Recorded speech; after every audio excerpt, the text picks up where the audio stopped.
Jadi dari segi politik, dari sisi politisnya, Anda melihat memang ada kaitannya penetapan tersangka Hasto karena memang berdekatan sekali ketika PDI Perjuangan memecat Jokowi dan juga keluarga. Ya, bagi saya secara prinsip bahwa ketegangan antara Hasto PDIP dengan Pak Jokowi itu tidak bisa dibantah. Itu kan terjadi memang jelang akhir-akhir masa kekuasaan politik Jokowi, ketika Jokowi itu menyatakan sikap politiknya yang berbeda ya dengan PDIP di Pilpres 2024 saat itu. Jadi praktis setelah hubungan itulah kemudian memang hubungan Jokowi dan Hasto dan PDIP memang bisa dipastikan sudah tidak akur dan tidak bisa disambung lagi.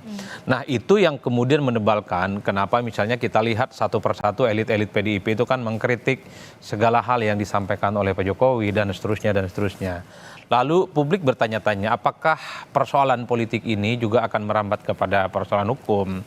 Setahu saya tidak mungkin lembaga sekelas KPK itu tidak punya alat bukti yang sahih, yang tidak valid untuk menetapkan seseorang itu sebagai tersangka.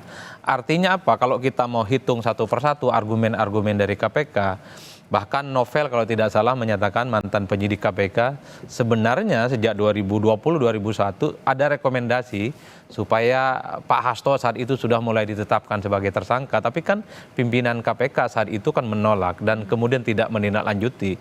Itu artinya persoalan di KPK ini kan soal madhab politik ternyata. Mungkin ada indikasi-indikasi Hasto itu terlibat dalam persoalan hukum. Tapi karena hubungan politiknya saat itu dengan kekuasaan dekat, kira-kira begitu, masih tidak ada hubungan yang retak antara Jokowi dan PDIP. Jadi persoalan Pak Hasto itu dianggap tidak ada persoalan apapun. Nah, ketika KPK ini wajahnya baru, ketika KPK itu memiliki hubungan yang lebih dekat dengan kekuasaan yang lama dan PDIP berada di luar kekuasaan, itu yang kemudian dikait-kaitkan bahwa hubungan politik ada kaitannya dengan persoalan-persoalan hukum. Kalau ini yang terjadi di belakang panggung, Adisti, itu kan mengindikasikan sebenarnya bahwa satu hal, begitu banyak sebenarnya elit-elit di negara kita ini punya persoalan hukum, dia tinggal nunggu waktu nih.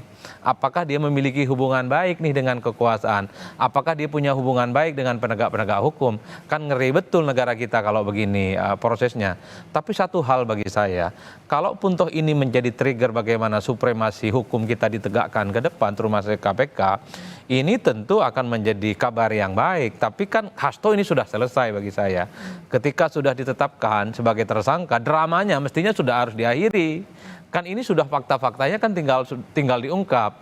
Nanti mungkin ada bantahan-bantahan dari kubunya Pak Hasto. KPK juga akan menyampaikan fakta-fakta hukum seperti apa. Nah, orang sekarang nantang apa nih yang kemudian bisa dilakukan oleh KPK. Kalau sekelas sekjen partai aja bisa menjadi kado awal tahun 2025, masa persoalan-persoalan yang triliunan yang selama ini mangkrak, ini tidak bisa tuntas. Saya selalu mengatakan persoalan Hasto sudah selesai, sudah tersangka ini barang.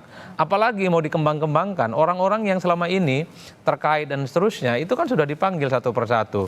Kemarin mantan komisioner KPU sudah dipanggil, diminta pernyataannya dan diminta kesaksiannya.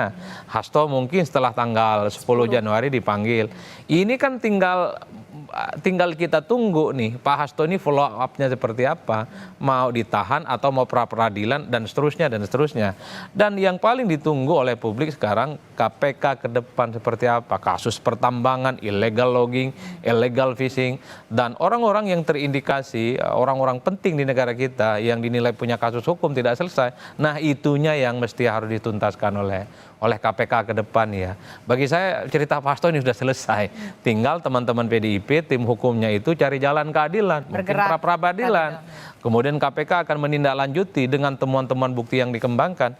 Itulah yang saya kira dramanya sudah selesai mestinya. Dan KPK mesti fokus pada hal-hal yang jauh lebih besar dan jauh lebih merugikan negara yang jumlahnya triliunan. Bagi saya di situ konteksnya. Kalau Anda mengatakan ya sudah selesai karena Hasto sudah ditetapkan sebagai tersangka, tinggal kemudian PDI Perjuangan mengajukan proses hukum, langkah hukumnya para peradilan begitu ya. Tapi kemudian yang menarik adalah pernyataan dari Joko Widodo yang mengatakan ya sudah tanya saja soal tiga periode. Pak Jokowi mengatakan itu framing dan segala macamnya. Kalau kita tarik garis merahnya, ada kaitannya nggak sih dengan penetapan ini? Kan kalau mau jujur sebenarnya bagian dari salah satu amunisi perang-perangan ya antara Pak Hasto PDIP dengan Pak Jokowi ini kan mungkin karena saat itu ada keinginan 3 periode ditolak, kemudian menambah masa jabatan presiden gara-gara COVID misalnya 2 tahun juga ditolak dan seterusnya. Ini kan memang argumen-argumen politik yang saya kira sudah menjadi keyakinan dan konsumsi umum. Semua elit, semua pemirsa, semua publik sudah paham. Tapi kan kalau fakta hukum kan tidak bisa diintervensi dengan persepsi-persepsi publik.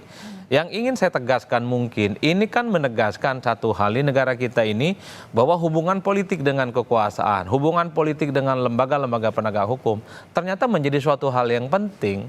Oleh karena itu, kalau apa yang terjadi pada Pak Hasto ini adalah ada persoalan politik, ini kan menunjukkan bahwa sebenarnya persoalan-persoalan hukum begitu banyak terjadi, tapi karena dia punya jaring pengaman kekuasaan, punya jaring kekuatan hukum di dalam, Aman. dia dibiarkan dan aman. Kan nggak elok kita melihat bagaimana penegakan hukum kita ke depan. Oleh karena itu, kalau saya menantang, sudahlah kasus Pak Hasto ini sudah selesai.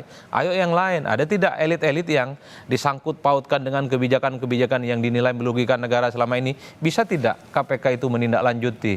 Ini persoalan Hasto sudah 5 tahun loh. Ada persoalan di negara kita itu yang 7 tahun, 10 tahun yang lalu yang jumlahnya triliunan bisa tidak mengungkap. Kan ini yang kebenarnya sebagai pembuktian bahwa KPK itu bekerja bukan karena pesanan, bukan karena order, bukan karena selera politik, bukan karena posisi politik seseorang. Sudah transparan, fakta-fakta media sudah menunjukkan ratusan, puluhan, dan bahkan ya mungkin bisa kita hitung ya, betapa begitu banyak persoalan-persoalan di negara kita, merugikan negara, melibatkan elit penting, melibatkan kekuasaan, tapi lepas begitu saja. Kan itu sebenarnya, kalau saya concernnya di situ Mbak Adisti. Kalau tadi Mas Adi Prayitno mengatakan kalau pada saat Novel mengatakan pada beberapa media begitu ya, podcast begitu, sebenarnya nama Hasto ini sudah ada untuk potensi untuk ditersangkakan dari 2020 lalu, tapi kemudian karena memang ada kedekatan dengan kekuasaan dan juga pada saat pimpinan KPK pada saat itu